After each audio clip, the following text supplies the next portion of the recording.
Good morning, folks. It's day 5.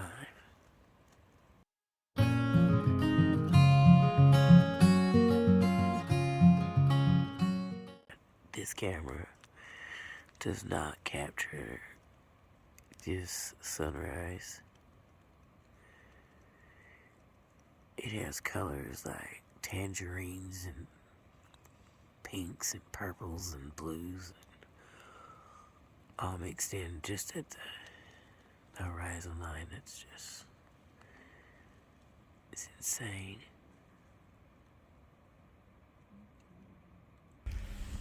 Alright, guys.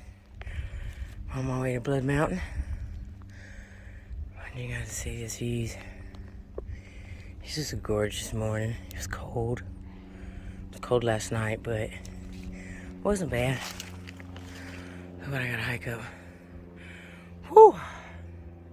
Yeah, baby, let's do this.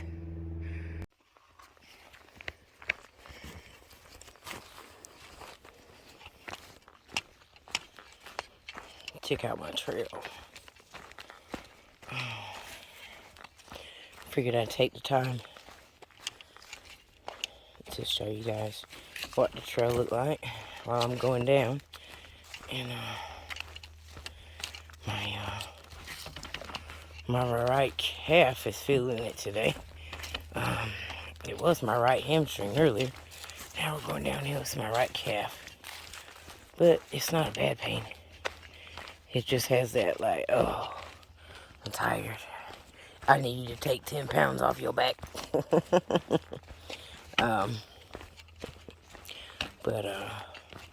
thought I'd show you guys a little bit of Georgia.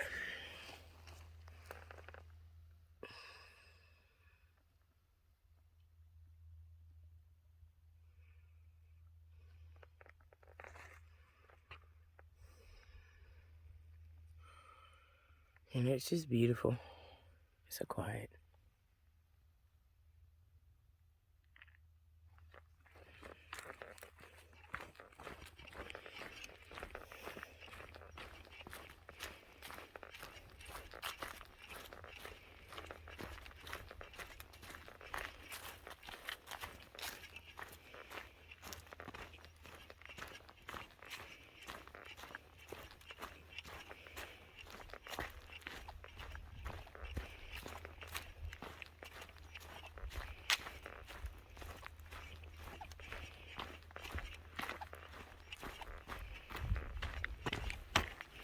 Like, that's all you hear when you're out here.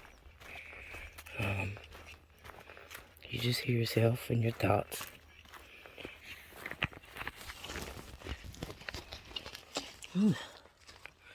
Boob shot. Got my hair up today. I didn't feel like braiding it. I was lazy. So, I had a rough morning. I didn't get any sleep. I might have got about 2 hours. My shoulders were bothering me really bad. Even with the accordion pad underneath the blow-up pad, my shoulders still get jammed, like, up into myself really badly.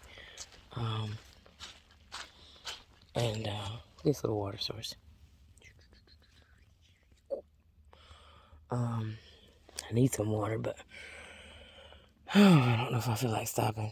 I think I'll check gut hooks. See, and that's something you shouldn't do if you're about to hike. You guys, like, I have no water on me. I just don't feel like stopping. Like, all I want to do is be done today. It's just a rough morning. You know, I didn't sleep. Missing my wife.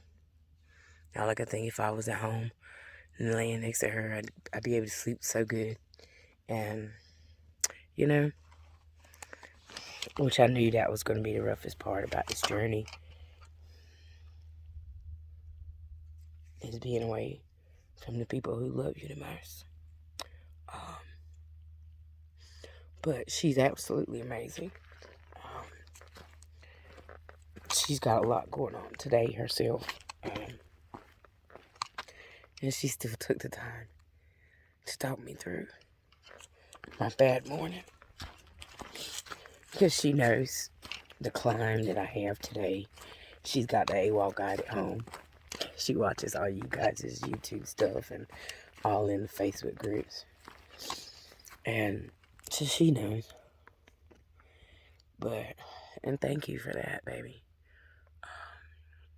For giving me 30 minutes. So it was a rough day. You can look at my eyes and tell. I just woke up crying. Well, I didn't wake up crying. I just burst into tears this morning. Which I guess is normal. For me, anyway.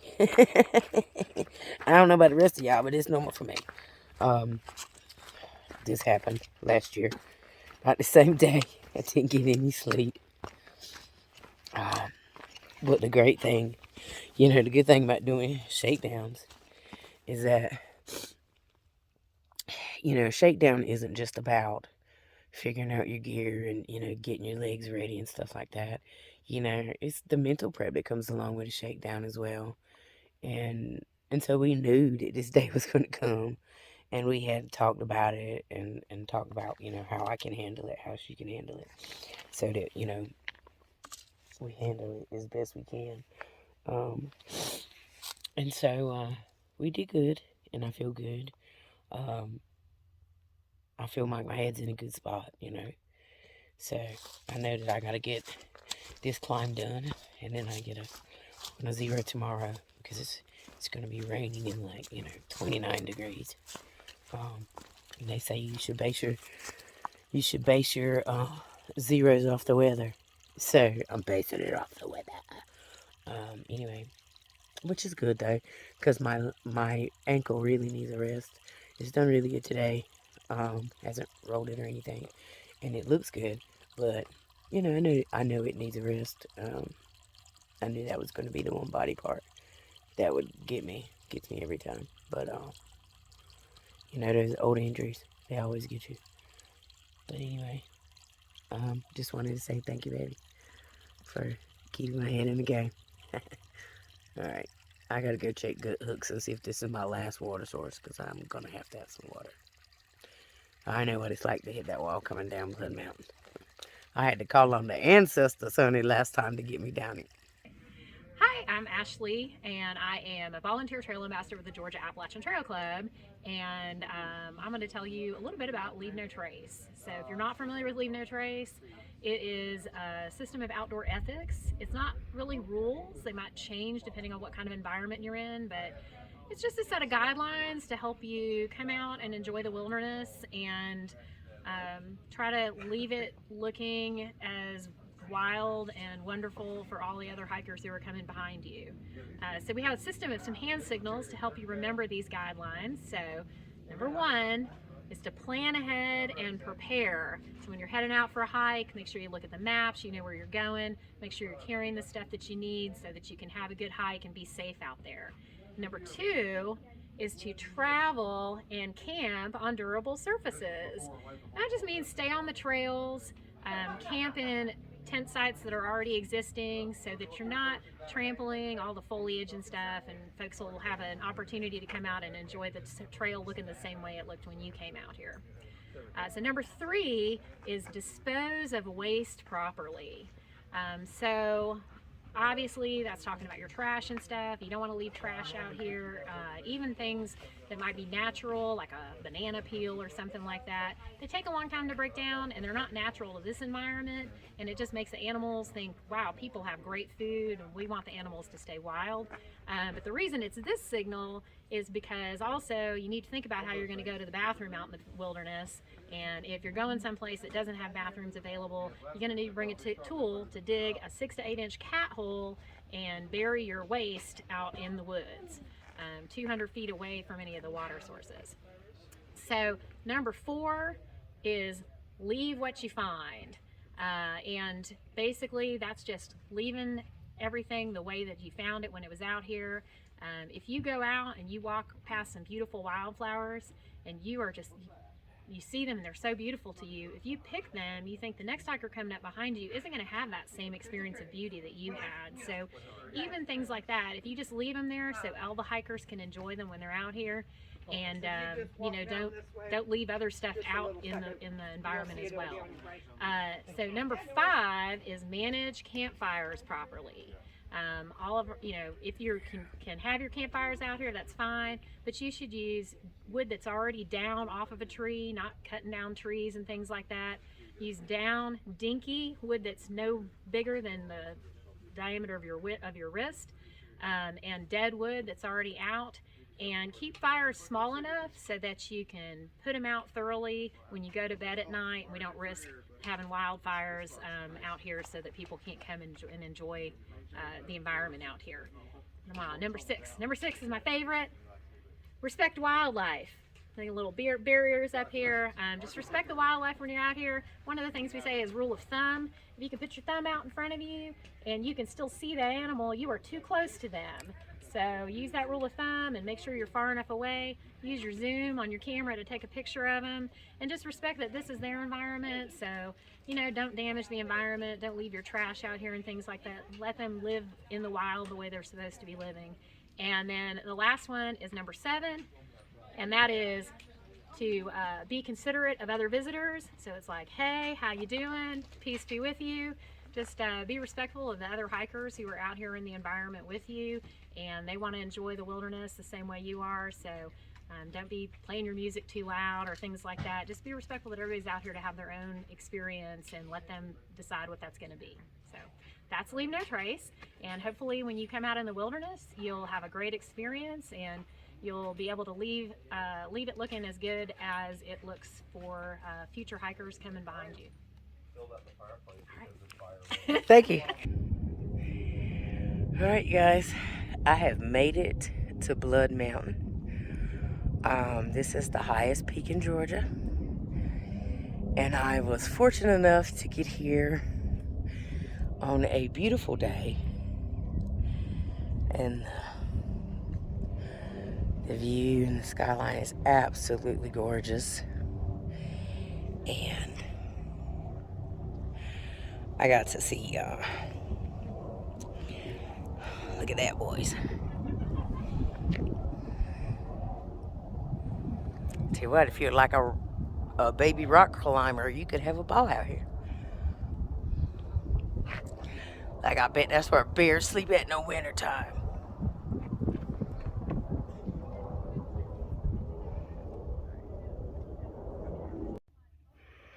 Alright, so there's Springer Mountain, like right where that ridge is, like right in there. So I have walked all the way across, all the way to that, all the way around here. Isn't that crazy that I have literally walked across that mountain range? So this is coming down Blood Mountain. I mean, like, it's a beautiful view, and it's an amazing spot to stop. But you really got to follow the blazes, because you can get lost coming down Blood Mountain really, really easy. And it's not necessarily easy to get down. All right, y'all look what I got to go down. All right, I remember Blood Mountain, like coming down it was like crazy. But I didn't realize it was like this. I mean, my knees haven't even bothered me since I've been out here. But my God, how am I supposed to get down it? And you know that's where I gotta go, because there's the white blaze. Alright, you know what? You want to know how you get past this and how you get down this? Very, very carefully. Listen. Do you hear the motorcycles? Like, in 2020, okay, by the time I got here, it took me 9.5 hours to get down, or get from Lance Creek to Neal Gap, okay? This year, I'm making it, like, way less time, but, oh, crap, I'm not even sure where I'm supposed to go. But when I came down there, I mean, I was in so much pain, it didn't make any sense, and it took everything I had to not just be pitiful. And the first time I heard the sound of that car, I started crying, y'all, because I knew it was close.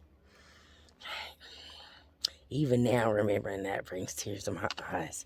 That joy of knowing that you had, here's how I'm supposed to go down my way. But that joy of knowing that you had completed, or that I had completed, you know, the first 31.3 miles of the Appalachian Trail. It's like I walked for those 4 days, and at no point did I ever think that, hey, I might could actually do this, until I heard those cars. And it was in that moment that I knew that I could do this, that I could make it through the pain, through whatever it was going to take, and I knew I could do it. And, you know, it's a powerful thing when someone realizes that they have the ability to do something that they didn't think they could do. And I knew in that moment that I could do this.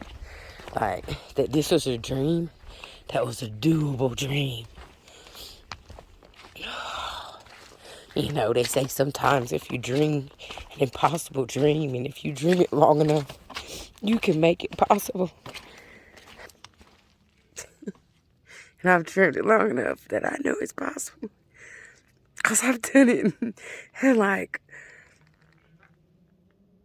4 hours and this time. And with no knee pain. So yeah, I can do it. Ankle twice.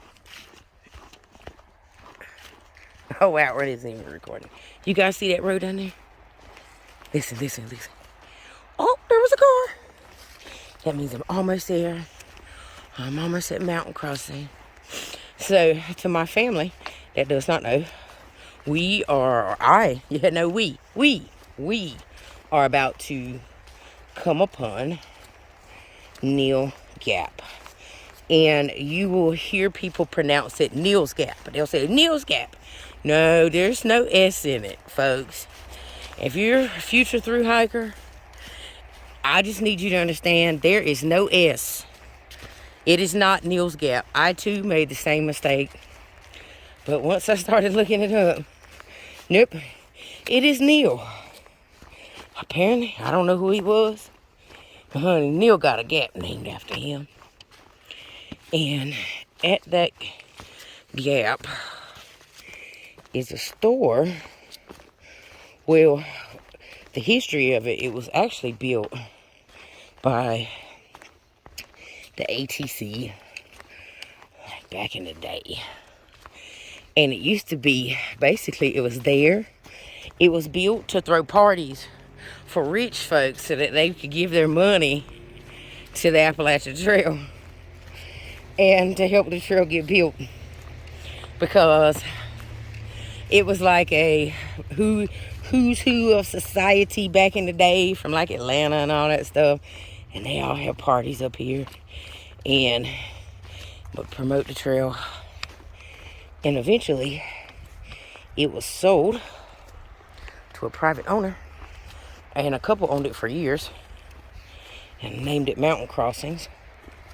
I do believe it was them. Oh. And it has passed ownership several times. See it? Look.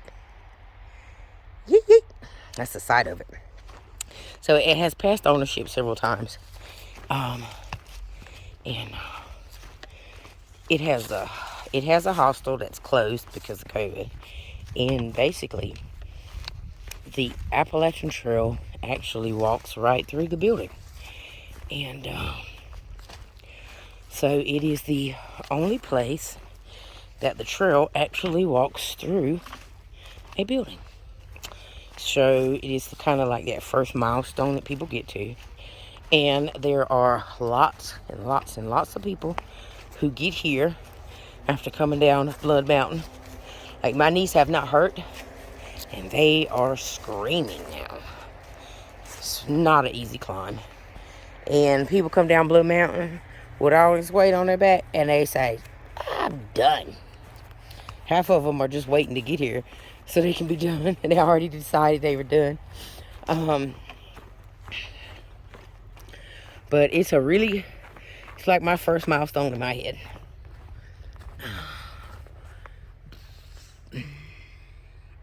All right. Well, I'm gonna get off of here so I can come down because I have to cross the road, you guys. And it's really dangerous crossing this road because this is a really curvy road, and people who have like motorcycles and stuff, they let it come down and race it, and it's windy. And I mean, I've seen several accidents on it. Guys, I know this video looks crazy because I'm not watching it. I'm looking where I'm stepping because it's, you know, it's kind of steep, you guys. Look. But there supposedly is a party here at Mountain Crossings today at Neal Gap here. It's a hiker party.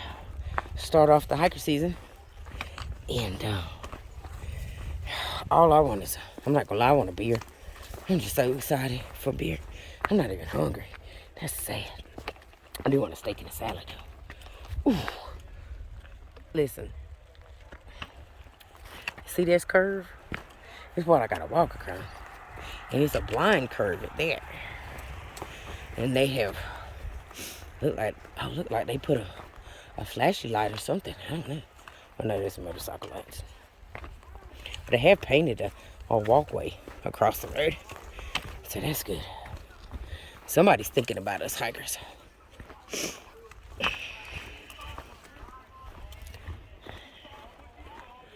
It's official, folks.